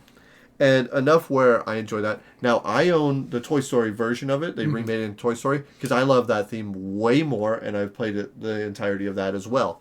And now I would play Avatar, also knowing nothing of it, because again, I like that game. Oh God, Avatar's so good though. Now, with that being said, Okay, when we're talking Avatar, we're talking Avatar: The Last Airbender. We're Yes. not talking about Avatar, the James Cameron movie. Right. Just clarification. Now, with that being said, though, with the 5 criteria, I do still think, as simple as Harry Potter is, I do think Aqua is still simpler, with that little part of it, which I know you will bring up again. And then art and production I would give to Aqua as well. Just because I think the art and production is beautiful. The Harry Potter Hogwarts battle, I don't think the production is all that great. It's great that The they were pewter able pieces are nice though. The pewter pieces are fine. Yeah, I mean they're good. They're little metal tokens. Cool. But with that being, but even the normal tokens, the hearts and the coin or the seals or whatever, those are like really And the lightning thin bolts. plastic. Yeah, they're or thin paper. Cardboard. Yeah, they're like almost cardstock. They pretty thin. peel really bad. Yeah. But the fact that they were trying to get this massive box under a $50 price point is why I think they made some of those choices. And with that being said, it's actually a very good production considering that. And even though the cards are not the best quality, they still do shuffle and handle well enough. Yeah. Considering that, Especially since it's a deck builder, Yes. it's still good enough quality where they don't get as much wear and tear as you would expect from Right. something that doesn't feel as strong as, say, mentioned in the last podcast, Quest for El Dorado. Right, exactly. So, I mean, yeah, it's not as amazing production as like that or Dominion, but it's also not so bad like it's adversely affected like Summer Camp. Yeah. So, with that being said, replay value obviously is that. Meaningful choice goes to Harry Potter. And I think game immersion feels like the books and or movies, from what I understand, Yes. that it goes there. I don't see how Aqua can move on. All right, so I got to argue for Aqua, and honestly, we're in the second round. Let's try to push through this. Let's not belabor the points here. As much as I like Aqua, Yep. I still have that issue with the spatial awareness thing. You won't budge on it because you haven't seen it, but it's a possibility that we have to talk about because I've been able to see it. I've heard some people talk about it on reviews and stuff like that. It's just a spatial awareness thing for people who don't, and for like people who are have difficulty seeing too, because there's a type of blindness where it's almost like pinpoint, and so when you have to have that kind of spatial awareness, that could be a problem. But for me, ease of play, I think, goes to Harry Potter just because it's deck building. And it's Harry Potter. When we're talking about likelihood... It's simple deck building. It's simple deck building. So you got the simplicity and familiarity of the mechanism, the deck building aspect. I know a lot more people who will play deck building games than they will tile placement games. Not a lot, but I know... And it's funny, because like in our game group, I prefer deck building. You prefer tile placement. Mm-hmm. Gamehead Geek prefers deck building. Damn it, Dom prefers tile placement. My wife prefers deck building over tile placement more than anything. So it's there. Deck building is just much easier because of that familiarity. the likelihood to get to the table just because of the Harry Potter theme. There is a lot of, what do they call themselves? Potterheads. They're really big into that aspect, and that's why it sells so well. You see a lot of people talk about like their Hogwarts houses. That's why last year Hogwarts Legacy was like one of the best-selling video games of all time, let alone of last year. So that for me is why I think Harry Potter wins ease of play. Again, I agree with you on the replay value. I agree with you on the meaningful choice, and I agree with you on the game immersion. I agree with you also in the art production. I think Aqua wins there because one, the art is just screen captures. It's fine. It doesn't bother me any, but I'd rather have artwork than pictures of actors. Sure. There is a difference between photography and photos of something. Like Earth is photography, whereas this is basically screen caps of a movie. There is a difference between that.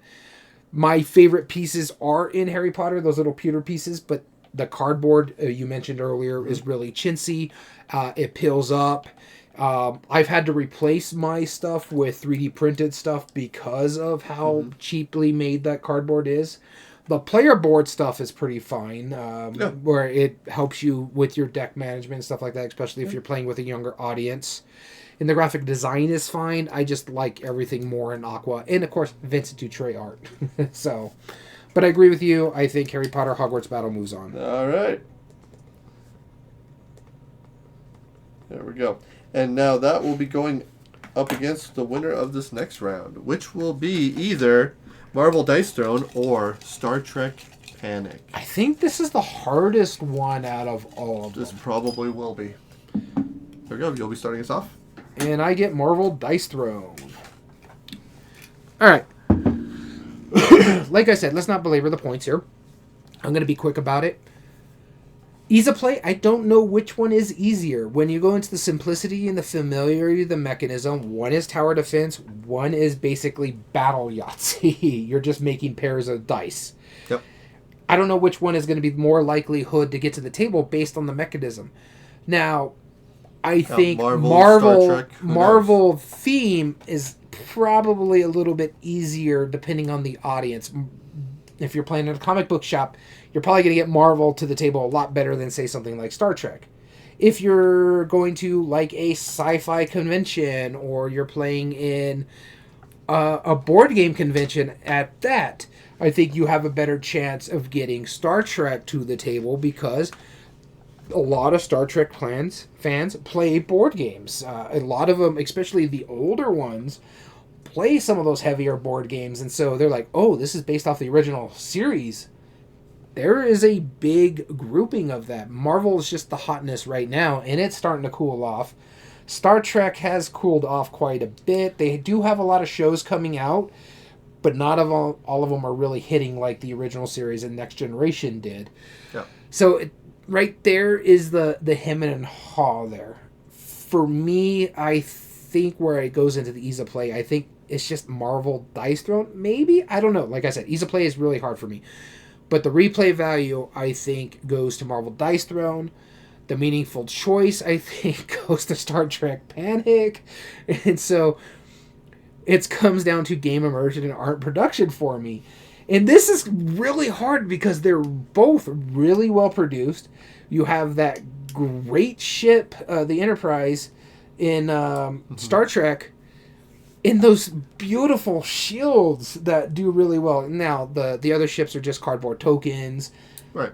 This really for all Panic versions. Yeah, but really well. No, not the newest versions of Castle Panic. Sure. But anyways, the cardboard pieces are really good. They're really thick. They're not going to, like we were complaining about with Hogwarts, they're not going to get really peely and stuff like that unless you play this game a lot. They're going to hold up really well. Which, do I feel more like I am a Marvel character? This is where it's coming down to for me. Do I feel like I am a Marvel character when I'm rolling those dice and I'm using their special abilities? Or do I really feel like I'm playing a game that is based in the Star Trek universe, and am I getting more immersive? And so for me, personally, I think Star Trek Panic is more immersive when it comes to that. So I'm gonna have to hear your argument because I cannot be swayed one way or the other with these games. Well, I mean, with art and production, yeah, you have like, I mean, because Dice Throne, they really knocked out of the park with Park with the the custom productions. art. Like the tokens are fine, but the dice are always brilliant, and the fold-out boards are always incredibly, intuitive. And the fact that you have tokens for each character, that's pretty great. But again, when you have Serenity, I mean, sorry, when you have now USS Enterprise, when you have the USS Enterprise, Everyday board games will be right back. He's getting the lightsaber, people. Well, I don't have a phaser, all right? They don't have a Star Trek park at Disney, all right? Yet. It's because they don't own it. Star Trek, that's why. That's why. Anyway. I'm so sorry. Anyway, no, but yeah, that SS Enterprise in the middle is absolutely amazing, right? Yeah. And I love the pieces on it. Like it, and each of the fire tokens that go on it, the shields, they're great. And the fact that everything mounts into a hexagon in the middle, so you can rotate it easily and you can maneuver, and that works really well. The production it does use some screen caps in Star Trek Panic from the original show. I don't think they could have done away with that. Like, I don't think that was an option at the time, which is fine. And I think it's because of the licensing that Right. the op has.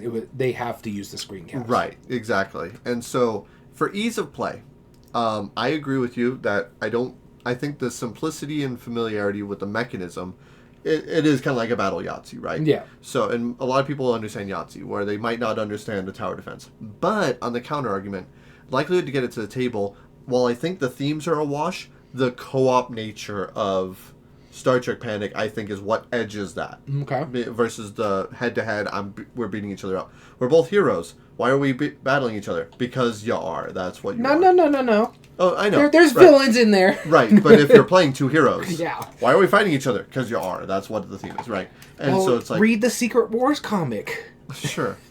Fair enough. But as far as easy to teach, understand, or learn, they both have a lot of nuances that make it not the easiest to learn off there. So I'm cool with calling easy to play a wash. That's fine by me. Replay value. I think that hands down goes to Dice Throne. Remember, there's a multiverse, so it could be any number of Secret Wars. Replay value, though, I do think goes to Dice Throne just because the expandability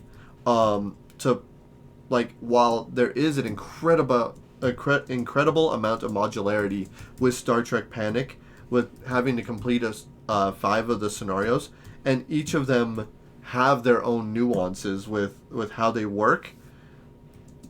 Once you understand the basics, it's the same way, versus every character that can fight every Dice Throne universe character, versus every Marvel ones that they've already done and are coming out with. That's massive. And while it doesn't scale as well, Star Trek Panic wasn't the quickest game either. And Dice Throne, when played well, you can get it done in about 20 minutes. Yeah. So, per player is about 10 minutes versus, up to 6 players for Star Trek Panic for about an hour. That's about the same scaling. So I do think replay value goes to Dice Throne. Okay. Meaningful choice, though, is... See, my problem Right. here... No, I agree. Meaningful choice, though, I do think goes to Star Trek Panic. And that's because... And there's one specific situation that reminds me of that. Is the Trouble with Tribbles episode, where in order to complete that mission in that episode, you have to get next to a Romulan ship and then turn around and run away. Give them the tribbles. After giving them the tribbles. Which is awesome. That's awesome. I love that. And that's why I also think it gets game immersion. If you know the episode that it's referring to, you get why you're doing what you're doing. And you feel like you're doing what you're doing. I can tell a story because of one of the scenarios on Star Trek Panic. I can't tell a story because I'm fighting Spider-Man versus Thor. Like, that's not... Sure, I might go, oh, well, like, that might have happened in the... Like, and how you're arguing right now, or not arguing, but discussing with one of our regular viewers, like that's not just a thing. Mm-hmm. Versus, well, I mean, yeah, it's a thing, but it's not like I'm not going to tell you a story other than like even if these characters battled in the universe, like that's what they did. It's like, oh, but why? Okay, you can delve into that. But like the Tribbles episode, you're literally going to the ship, dropping them off, and bolting. Like, but see, that's hilarious. But here's the problem with that too, and how you're describing it too. Yeah. You're not familiar with the story I'm talking about in the chat here. Right. I'm saying that, but that leads to those memorable moments. But that also can, so like if you have Captain America facing Iron Man, that leads because that happens in the comic strip, or not the comic strip, the comic series Civil War. Uh-huh. So it's like, who is it talking to? That's why, because you're telling those stories. But I'm just saying because it's such a different storyline that I feel like you really get into that. But I agree with you. I think it's just more immersive in Star Trek Panic than it is the head-to-head battler. Because again, like the expandability, while it's a benefit in replay value, and I think it detracts from it. Like if I'm fighting Thor versus the Gunslinger from the original series, cool, huh? Like, yeah, that's that's just because I'm a character. Or like Spider-Man's gonna kick Santa's butt, because I can. Like that doesn't feel immersive. Versus it's you're really literally gonna, playing out the episodes. In all honesty, it's really going to feel immersive when the X-Men come in, because there's a whole comic series where the X-Men face the Avengers, so it's really going to feel thematic there. It probably will, and maybe we'll have to rediscuss it then. But for now, I think that easily goes to Star Trek Panic, whereas art and production, I would feel actually goes to Dice Throne. All right, so you're saying... I'm at a wash. You're at a wash, too. I have a hard time with this one, so let's call this one a wash. Okay. We'll go to the vote. I'll refresh it real quick, and we'll see what moves on. I saw some numbers. But it's getting refreshed, so... Yep. That's fair. Yep. Yep. Still... okay. Yep. Well, I mean, I kind of saw this going on as much as I actually prefer Star Trek Panic. I agree. So, Marvel Dice Throne moves on based on the fan vote. Yeah. Alright, so we have 2 games eliminated this round. One of them being Aqua, Biodiversity in the Ocean. It had 12% of the vote. Mm-hmm. And then the next one, which just recently got moved, was Star Trek Panic, which only had 5% of the vote. So this is why it's important for you guys to go to the Board Game Revolution group on Facebook and vote, because you moved on Marvel Dice Throne. It's your fault, not ours. That's right. Even though Star Trek Panic is more thematic. All right. And finally, going into the last round. Go ahead. All right. So again, as we take our biases out of it, this round we do not flip the coin of doom. We do not pick a side. We simply break down each of the 5 criteria and figure out definitively which of them match each one and which one carries it to the win. So this will determine which is the best published game, and the choices are either Harry Potter Hogwarts Battle or Marvel Dice Throne. And I haven't been updating our board. That's fine. That's fine.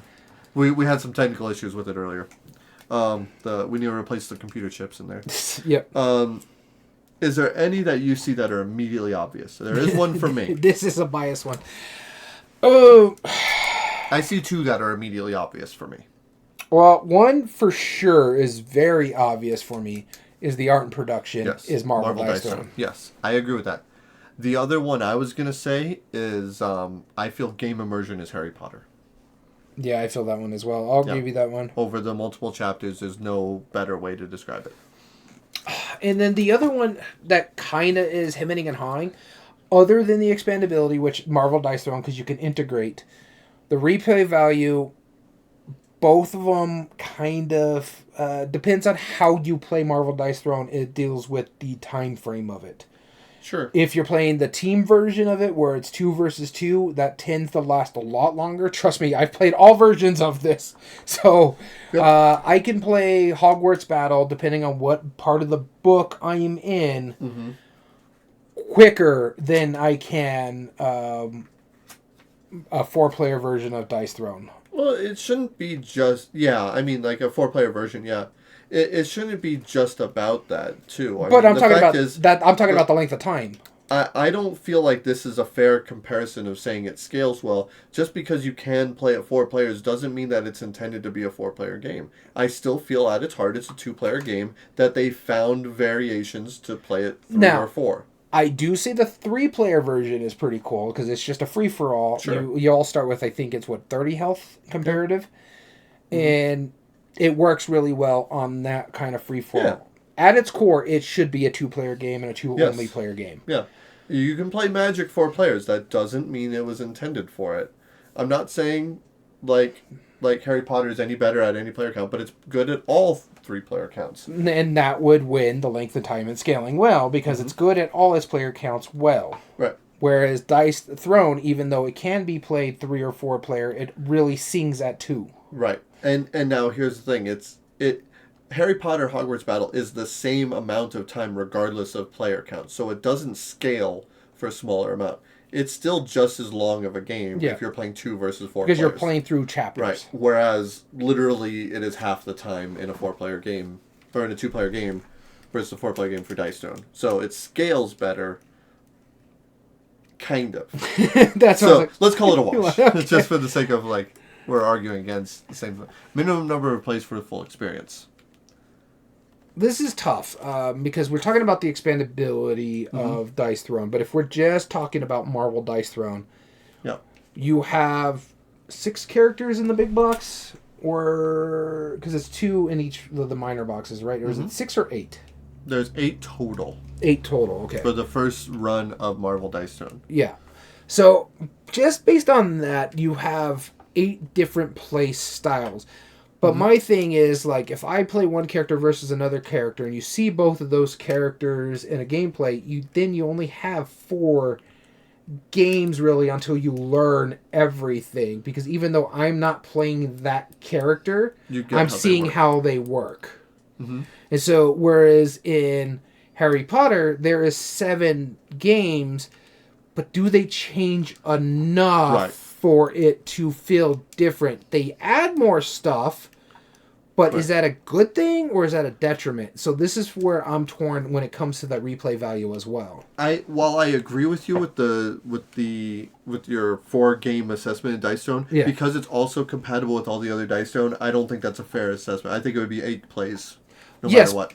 But see, that's not how we argue these. True. Because that falls under the expandability because they're already existing expansions. So out of the base, we only get 4 games at most. You could probably get more if you use the character repeat, basically. Yep. But at its core, it's 4. Mm-hmm. Whereas you get 7 out of Harry Potter, but does it change? You add more characters. You get to certain parts of the books where your characters get better powers because they're learning. So it's just for me, that's where I'm torn. Right. Honestly, I'd be okay with calling replay value a wash. Entirely. Yeah, because, although there are no expansions, well, there is 2 for the Harry Potter Hogwarts battle. I don't know how many scenarios they each add or what they add. But you would know that. They add player variabilities because you take a character, you also take a proficiency in a certain schooling. Okay. That's the charms version of it. And then potions adds a little special abilities, and you play through a chapter book on that as well. Or I think it's 3 or 4 in each one of those. And the Monster Book of Monsters gives you about 4 extra chapters as well. Right. More villains, and you're dealing with a little plot twist as well. Do you think it's comparable to the expandability of what they're coming out with X-Men plus all of the Dice Stone stuff? And the adventure version of it? That's why I'm saying the expandability is straight up Marvel Dice Throne. The other 2 is why I'm calling it a wash. Because it's just both of them don't hit the length of time and scaling well in the minimum number of plays. Okay. So then if those 2 are a wash, then it goes to Dice Throne. And then it's Dice Throne, okay. Okay. I agree with that.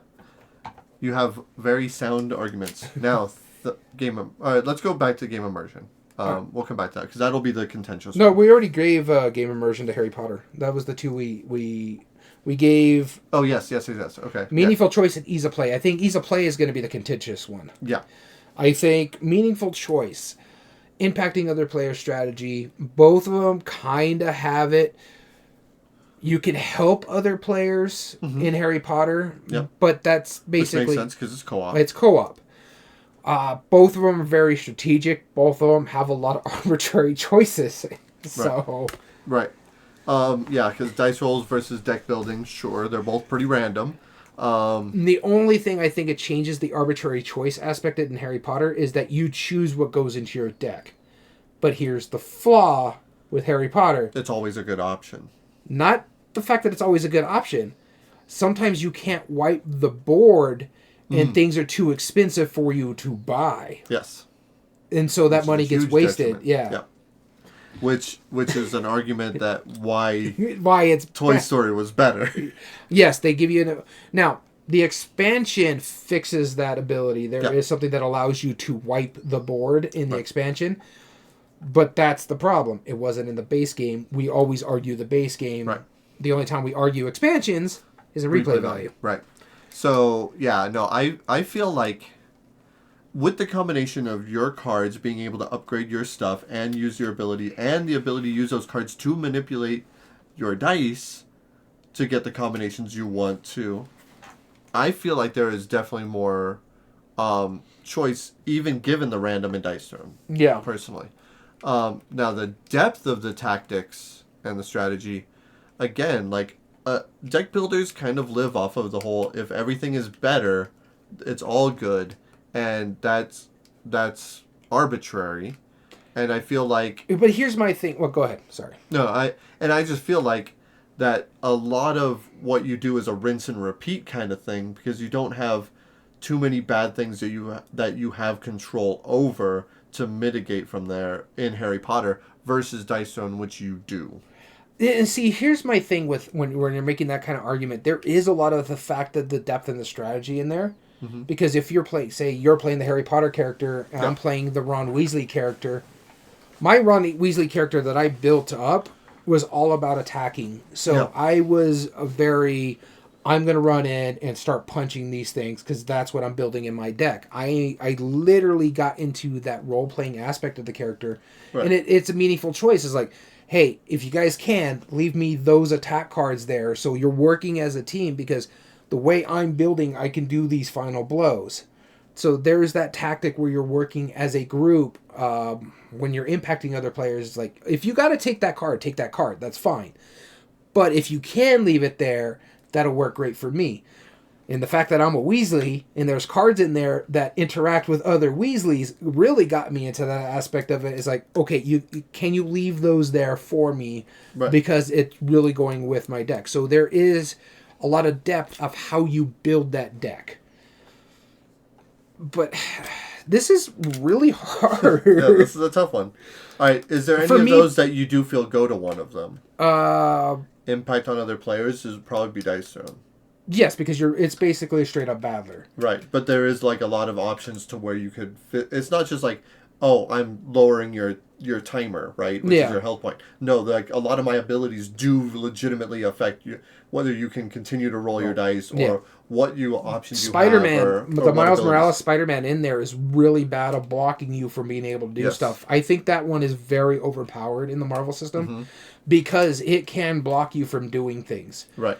And so for me, meaningful choice, I think, personally, out of what I'm thinking in my mind now after going through all this, I think goes to Harry Potter because you're working as a team on other players. Yes, you do impact other players because it's a head-to-head battler. Yeah. But you're still impacting other players when you're playing that game because you need to, if you're the healer, you need to make sure Ron or Harry are still health. So you got to hopefully get there. Sure. But I could give you the impact of Marvel choice, but the depth of strategy, tactics, and skills, I think, is in Harry Potter because you have to be smart how you build your deck. You have to be smart how you interact with the other players because you're working as a team. And now that you think of it, it made me think of replays of Marvel Dice Throne. You have a tendency to have a lot more arbitrary choices affecting this game. Right. Based on your shuffle, if you're not drawing up the stuff that helps you build your board to be better or make your powers more unique, how are you going to become better at a straight-up battler? Plus, there's no way to mitigate the dice rolls other than choosing which ones to keep and re-rolling. Once you get that third roll and you don't get anything, you're kind of SOL. No, I mean, you have a lot of cards that can manipulate that. If you draw them. Fair. Okay. I've played All games where I draw bad and I roll bad and I can do absolutely So, like nothing. me with Marvel Dagger. Yeah. So, okay, no, I'll give you that. Okay, you've proven it. I did. Well, no, us talking it out made me Right. remember that, Right. and I'm like, oh, that's Because right. there are times, like, even though all of your options when you're drawing the cards, there's nothing bad in there. So it's like, oh, well, this just isn't as good now. Yeah. Versus if you roll badly, you could roll a dud. Mm-hmm. And after mitigating it, you could still roll a dud. And it's not just that. Like, if I shuffled bad and I don't pull cards that I need, and then I roll bad too. And I've played a game like that. I played a game as, I think it was Thor. Right. Where I didn't have cards that I could put out on the board, or they were too expensive and I don't have the money, and I was playing against Spider-Man, who wasn't allowing me to gain money to put cards out on the board. Yeah. I was in a death loop the entire game. So there's the arbitrary choices where I was just like, you know what? I didn't have choices. But then on the other hand, right, you said it earlier with yeah, I'm drawing all my wax seals, so I get my currency, but everything's too expensive. I still can't buy anything, so I'm just spinning my wheels here. I just think there's more arbitrary choices in Marvel Dice Throne than there is in Hogwarts Battle. I think just because of the nature of the dice. Yeah. The nature of the dice and the nature of the card draw, because you don't know what's coming up in your deck. Yeah. And so that's where I think the arbitrary choices make a bigger problem for me, and that's why it's a detriment in Dice Throne compared to Harry Potter. So now we have, it looks like it is a 2-2. It goes into the ease of play. Battle Yahtzee versus deck building. Okay, so let's break it down. Simplicity, familiarity, the mechanism. Familiarity is Yahtzee. Yahtzee. Right? I mean, they're both simple. They're both simple. Yahtzee more people know of because of how old Yahtzee is. Yeah. I don't think likelihood to get to the table based on theme is possible. Because both of them are very popular. But I will hark to my original argument of Harry Potter being a co-op. Okay, so you're saying co-op. Okay, yep, all right. For likelihood to get to the table. Now, easy to understand, learn, or teach. This is where I think Harry Potter gets it. Because Harry Potter... Especially from the first scenario. From the first scenario is an incredibly simple teach. And so much that one of the absolutely smartest design choices that they made in Harry Potter was the fact that when you play a card, you take the token for the money. In Dominion, there's people, or even Star Realms, or all the other deck builders, you're like, where the money is just a figment, right, until you spend it, which is fine. It's a short-term memory thing. You still have to calculate it right to then the and there. point, they put it in the smaller version of it. Yeah. You just take the token, put it on your board. You don't have to count. Yeah. You don't have to think about it. Play the card, take your token. Yeah. You have your tokens. You're ready to go. They really made it so an 8-year-old kid could legitimately play this on their own and have a decent try on it. Dice Throne, I have found that if you are familiar with head-to-head battle games, like a Magic the Gathering, or like a Yu-Gi-Oh! Or a Pokemon, then I can use a lot of the terminology in there to equate to teaching it. But if you are not familiar with any of those, there's a lot more of a learning curve before you get the experience. Versus play all your cards, do what they say, spend the tokens, and carry on. Yep. That's why I feel Harry Potter probably wins this. All right. From what I'm seeing here, it's 3-2. But hey, we give both of them their fair shake. Yep. We actually had to talk things out, so it wasn't as contentious as last month. Yep. Nope. There's a little bit of contention, but not too bad. And I think it's more because of the Aqua thing. Yeah, again, it's weird. It happens, but, yeah. you know... I'm not saying, what she experienced is weird. I'm just saying, yeah, it's had not considered it prior. And we'll have more discussion about this later on, I'm sure. Yeah. But, yeah, that's something to bring up to that fact of Aqua and probably our future... Episodes, yeah. Spatial awareness aspect of it. But with that being said, Harry Potter Hogwarts Battle is our best game produced by the Op, and it's one of their oldest ones because everything else was produced after it, including 10 Days in the USA, because they just got that. Well, sure, yeah, technically. Although Castle Panic, the original, was older, and then the original 10 Days was older, and I don't think Dice or Dungeon Academy is that much newer. All right, so either way, Marvel Dice Throne eliminated. Let's get the final vote total. Marvel Dice Throne had 16% of our vote, so it was one of the best vote getters. And Harry Potter Hogwarts Battle was our second vote getter at 27% of the vote. So congratulations to Harry Potter Hogwarts Battle in the op. If you cannot find Harry Potter Hogwarts Battle, or you're just not a fan of Harry Potter's Hogwarts Battle, there's 2 other versions that you can try out. It's still a fantastic mechanistic game. Toy Story or Avatar: The Last Airbender. Go check those out. Like I can endorse all 3 of them, having not even played one of them. One of them, yeah.